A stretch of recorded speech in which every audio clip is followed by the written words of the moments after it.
Em 1987, aconteceu um tribunal nos Estados Unidos e de um lado os defensores eram críticos literários e de outro eram críticos literários também. E a disputa qual era? Quem foi o autor, o homem que escreveu Shakespeare?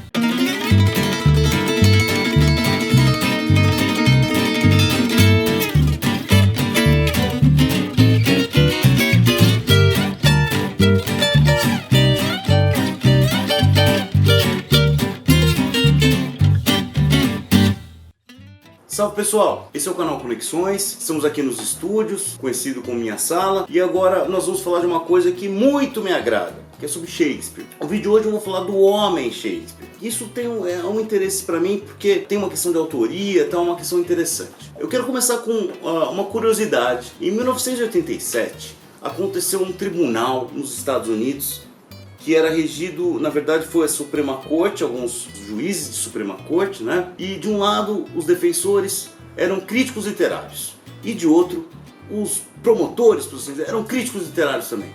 E a disputa qual era? Quem foi o autor, o homem que escreveu Shakespeare? É uma disputa interessante, porque o que aconteceu é o seguinte: Dostoiévski, você não disputa que tenha sido Dostoiévski o homem que escreveu a obra de Dostoiévski. Proust, você não disputa que foi o homem que escreveu aquela obra. Agora, sobre Shakespeare nós tínhamos um problema. Esse problema era porque, primeiro, não tinham manuscritos. Segundo, naquela época você escreve um texto, mas o tipógrafo muda, o ator muda um pouco alguma fala. E em terceiro lugar, uma questão de preconceito de classe mesmo, que era o seguinte: Shakespeare escreve sobre cortes, por exemplo. Como um homem que jamais tinha frequentado a corte, como exatamente um aristocrata, poderia falar tão bem de coisas daquela ordem? De outro lado, alguém falava, como um homem que nasceu em Stratford-upon-Avon, não é nenhum centro de excelência, poderia pensar coisas tão universais. De outro lado falavam assim, como um homem que nunca frequentou a universidade pode escrever tão bem. E coisas também da seguinte ordem: como é que é possível a um homem simples ler Ovídio?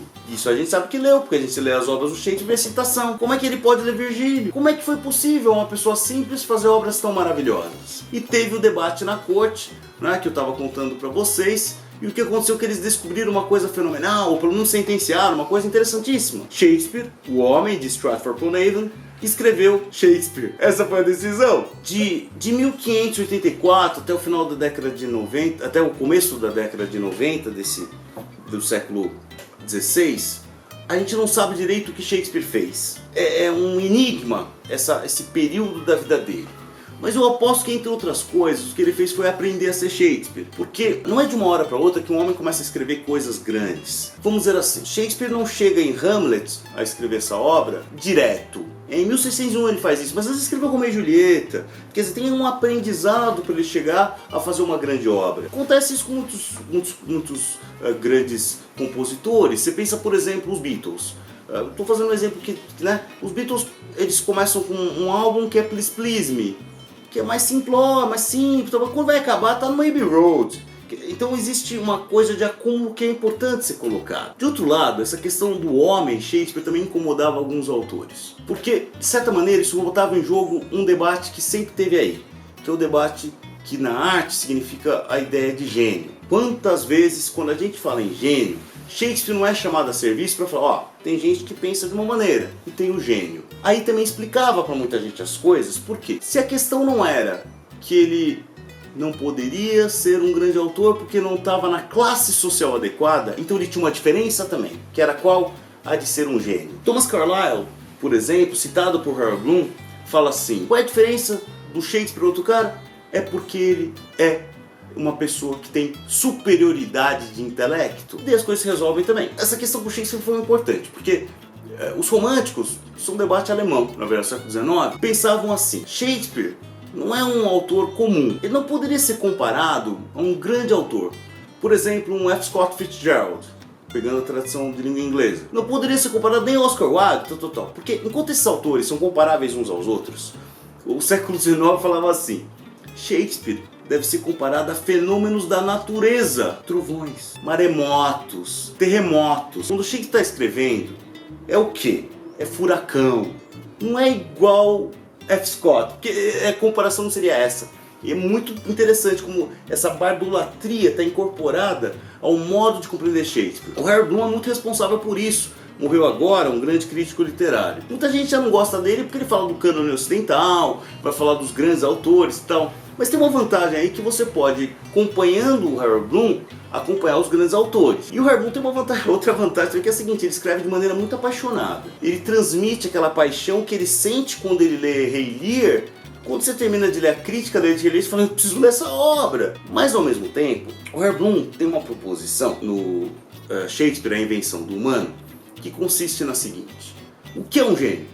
Um gênio é alguém que tem um Deus interior, alguém que alarga a sua consciência. Vamos pegar a definição aqui. Se Harold Bloom coloca que gênio é o que tem um Deus interior e que alarga a consciência, é óbvio que por essa definição de gênio, o Shakespeare está garantido.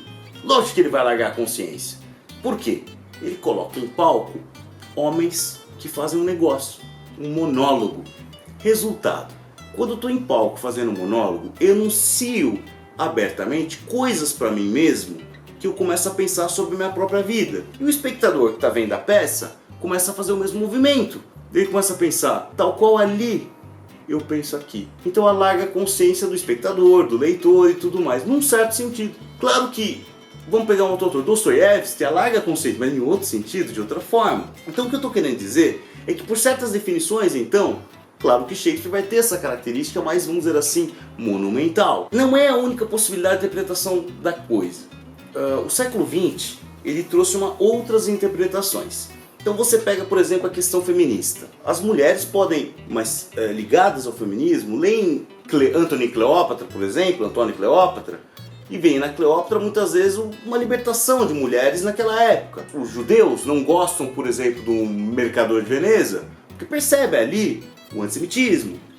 Muitos homens da luta negra leem Otelo e falam, pô, isso aqui é racista. Homens mais ligados ao marxismo podem ler os dramas históricos ingleses e a sucessão do poder na Inglaterra e terem questões de classe ali. Mas o curioso é que um clássico ele dá uma lição em todo mundo. O clássico ele parte de uma atemporalidade. Ele responde a seu tempo histórico, mas ao mesmo tempo o clássico ele está fora do seu tempo histórico e responde a outros tempos, e por isso a gente lê eles até hoje. Então, vamos pegar um exemplo. Se é verdade que podemos ver índices muito claros de racismo no Otelo, teve representações que discutiam até em grandes críticos literários se o Otelo era negro ou se o Otelo era um mouro de cor mais de azeitona, né? Então, e isso foi um grande debate. Quando você começa a sugerir que agora em palco todo homem que fizer o Otelo vai ser um negro, se por um lado você, na ordem das coisas, pensava que era uma peça racista, a partir de agora todo negro que fizer, todo homem que fizer o papel de Otelo vai ser negro. Cria então uma outra maneira de entender a coisa. Se é verdade que os tempos respondem diferentemente, interpretações diferentes inclusive, o tempo também dá nó nas coisas e o Shakespeare respondia não lá, mas também aqui. De outra maneira, muitas vezes. Shakespeare então nasceu em Stratford-upon-Avon. Ele teve filhos com uma moça, né? Um dos filhos chamava Hamlet, inclusive. O Hamlet ele morreu muito jovem, né? O que dá algumas interpretações de que o Hamlet seria, na verdade, uma relação de um pai, o próprio Shakespeare, com um filho que seria seu personagem, que seria o tal do Hamlet. Essa é uma interpretação, inclusive, genética, uma interpretação que busca no autor, na sua biografia, índices da sua obra. Na verdade é a interpretação do James Joyce, inclusive, e eu acho que é muito interessante como um autor pode ter sido questionado por muitos critérios. Mas o mais problemático para mim é acreditar que um homem jamais poderia ter escrito uma coisa por não ser um acadêmico, por não ser um filósofo. Então muita gente pensava que quem escreveu Shakespeare foi o Francis Bacon, um grande filósofo inglês. Outros falavam que poderia ser a própria Rainha Elizabeth, uma mulher da corte, porque ele escreve muito sobre isso. Será que não é interessante pensar também ao mesmo tempo que Shakespeare escreveu tudo aquilo porque ele era um homem de seu próprio tempo, um homem que queria ler, que queria escrever, que viveu as contradições de sua época e que não apenas viveu, mas olhou para as coisas e pensando elas, escreveu o mundo. E isso me parece muito interessante, porque então as pessoas podem pensar o mundo, escrever sobre elas, não precisam ter classe para isso. Eu vou fazer outros vídeos no futuro sobre Shakespeare também, porque é uma das minhas manias e a gente vai colocando as manias aqui. Gostaria que vocês se inscrevessem no canal, isso é muito importante, compartilhassem e simplesmente também entrassem no debate aqui comigo. Muito obrigado, abraço a todos, falou!